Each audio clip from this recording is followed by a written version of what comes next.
नमस्कार। आज म तपाईहरुलाई प्रोस्टेट ग्रन्थीको बारेमा केही महत्त्वपूर्ण जानकारी दिन गइरहेको छु।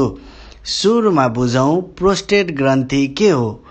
प्रोस्टेट ग्रन्थी एक सानो नट आकारको ग्रन्थी हो जुन पुरुषहरूको पिसाब थैलीको ठीक तल हुन्छ र यसले पिसाब नलीको सुरुको भागलाई सबैतिरबाट घेरेर राखेको हुन्छ।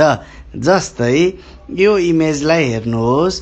यो देखिरहेको पिसाब थैली हो र पिसाब थैलीको ठीक तल रहेको यो चाहिँ प्रोस्टेट ग्रन्थी हो। उमेर बढ्दै जाँदा प्रोस्टेट ग्रन्थीको आकार बढ्दै जान्छ, जसलाई हामी मेडिकल टर्ममा बिनाइन प्रोस्टेटिक हाइपरप्लेजिया भनेर भन्दछौं। यो प्राय 40 वर्ष पछिको उमेरका पुरुषहरूमा बढेको पाइन्छ। अब यो इमेजलाई हेरौं। यो हाम्रो नर्मल प्रोस्टेट हो र यो चाहिँ हाम्रो इन्लार्ज्ड प्रोस्टेट हो।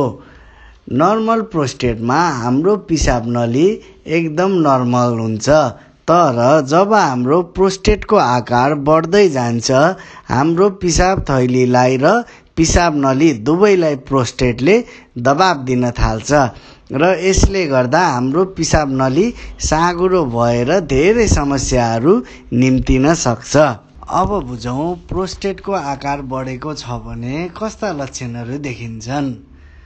पिसाब थोरै थोरै आउनु, पिसाब रोक्न गाह्रो हुनु, पिसाब फेर्दा जलन वा दुखाइ हुनु, रातमा धेरै पटक पिसाब लाग्नु, पिसाबको धार कमजोर हुनु, पिसाब रोकिएको जस्तो महसुस हुनु।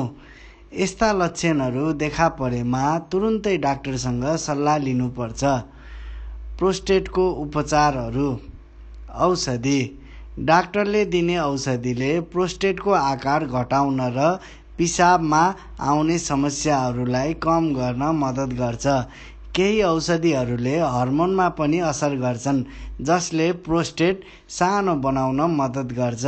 यो औषधिहरू नियमित रूपमा डाक्टरको सल्लाह अनुसार मात्र लिनुपर्छ। जीवनशैलीमा परिवर्तन। नियमित व्यायाम गर्नुहोस्। पानी सही मात्रामा पिउनुहोस्।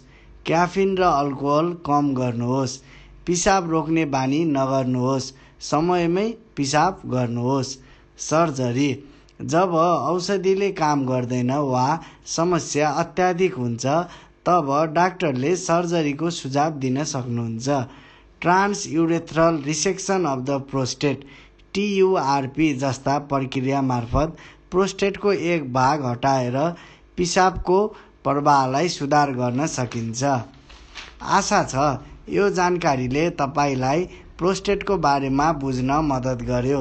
यदि तपाईलाई कुनै लक्षण देखिएको छ भने डाक्टरको सल्लाह लिनुहोला र स्वास्थ्यको ख्याल गर्नुहोस्।